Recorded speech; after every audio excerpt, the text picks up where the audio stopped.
السلام عليكم إخوة وحبايبي. في ظل التحذيرات القوية جدا للنادي الأفريقي، النادي الأفريقي يتعاقد مع مايسترو وسط الملعب في صفقة محترمة جدا ودعم قوي جدا لخط الوسط في الفترة القادمة. نتمنى التوفيق لأن فترة فيها الجمهور على أتم الاستعداد، دعم وحب مفيش بعد كده، في انتظار النتائج التي تليق باسم النادي. شفنا النهاردة تصريح لفرجة شامبرز حرفيا، وفي كل مرة يتحدث فيها الفرجاني يتحدث عن جمهور النادي الأفريقي، الجمهور الكبير والعظيم والوفي.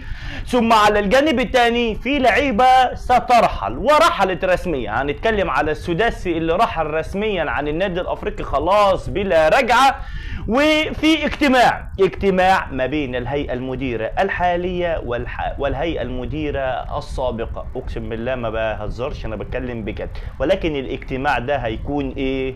يعني لازم نقوله كده علشان الصحافة اللي هي الخبيثة هتطلع وتتكلم كتير. الاجتماع سيدور حول تسليم بعض الملفات والمستندات والتفاصيل المالية وحاجات كده، يعني تسليم حاجة لحاجة فقط لا غير، وليس بقى صلح وليس مش عارف ايه، علشان خاطر ننهي القصة.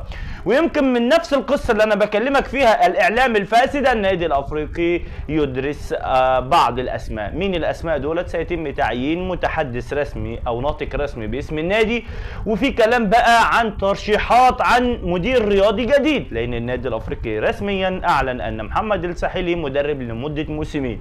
وانا هنا ممكن اسألك سؤال لو سمحت، تقول لي ايه هو؟ اقول لك قول لي مدير رياضي يكون جيد جدا يصلح للفترة القادمة، لان احنا بنشوف دلوقتي وظيفة المدير الرياضي بقت وظيفة مهمة جدا جدا جدا. خلينا بقى نتكلم في كل القصة دي واقفل لك ملف صغير جدا كان فيه كلام كتير. ايه هو الملف ده؟ انا لازم اروح لك الامبروز اللعيب الجامد جدا النيجيري وقصته قصة الخور. لا في حاجات جديدة حلوة قوي. لكن يعني رئيس التحدي الليبي عمل تصريح من شويه اللي هو اسمه نجيب الورفلي، واتكلم على قصه فهد المسماري، وقال ان هو وصلوا رسميا تحويله الى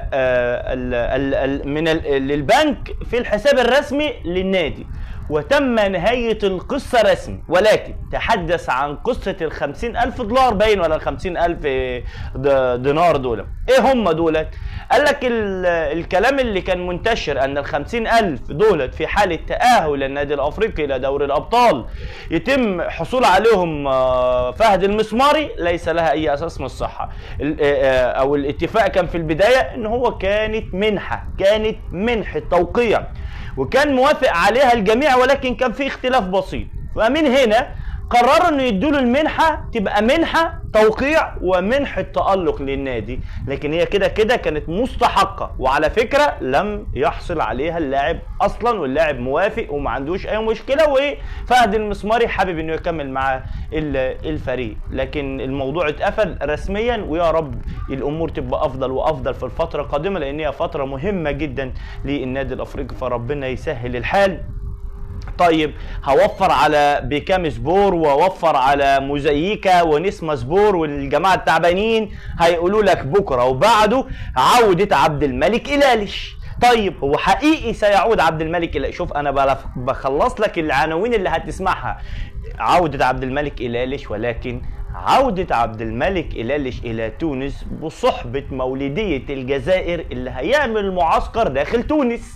شفت بقى؟ علشان العناوين الرنانة. عبد الملك إلاليش خلاص بعد عدم تفعيل عقده رجع تاني للمولودية، والمولودية بيعمل معسكر داخل تونس، فالموضوع انتهى رسميا. هنا بقى بعد انا ما كشفت لك شغل الاعلام اللي بيحاول يعمل اي حاجه، لكن ان شاء الله النادي الافريقي لن يسقط بفضل جماهيره كبيرة والعظيمة والوفية. ما تنساش بقى تضغط لايك للحلقة، تشترك في القناة لو مش مشترك، واللايكات عشان الحلقة توصل لأكبر عدد من إخواتنا وحبايبنا. تعالى في البداية أكلمك استباحة كده. سلام عليكم. رسميا النادي الافريقي حسم صفقة اسامة الشريمي وانتهى القصة. اسامة الشريمي اللي بقالنا اسبوع بنتكلم عليه، الموضوع اصبح علني، وشفنا النهاردة رئيس النادي وشفنا وكيله اللي هو وليد الترهوني اللي كان بيتكلم في قناة ليبيا الرياضية، وانتهت القصة. واسامة الشريمي رسميا لاعب للنادي الافريقي، يتبقى توقيع العقود عندما يصل الى تونس غدا لعمل الفحص الطبي، ممكن غدا او بعد غدا. الفحص الطبي هو من يحسم الصفقة رسمي. اهلا وسهلا بيك في نادي الشعب يا شريمي. تعال بقى اكلمك على يعني صفقة أمبروز. الجميع يتحدث أن الخور قريبا من حسم الصفقة. ثم على الجانب الثاني بأكد لك أنه تدرب مع ترجي جرجيس بعد تصريح رئيس النادي اللي أكد أنه لن يرحل إلا إذا جاءه عرض مثل عرض النادي الأفريقي. إيه اللي بيميز عرض النادي الأفريقي عن الخور؟ عرض النادي الأفريقي ماليا متوسط للعيب وللنادي، يعني قاسمين الفلوس على الاثنين، لكن 2 اعاره من النادي الافريقي. النادي الافريقي عامل 2 اعاره لترجي جرجيس، فدولت هيفرقوا طبعا، هيفرقوا مع ترجي جرجيس. ادي نقطه. وامبروز حتى الان خضع لترجي جرجيس وتدرب عادي.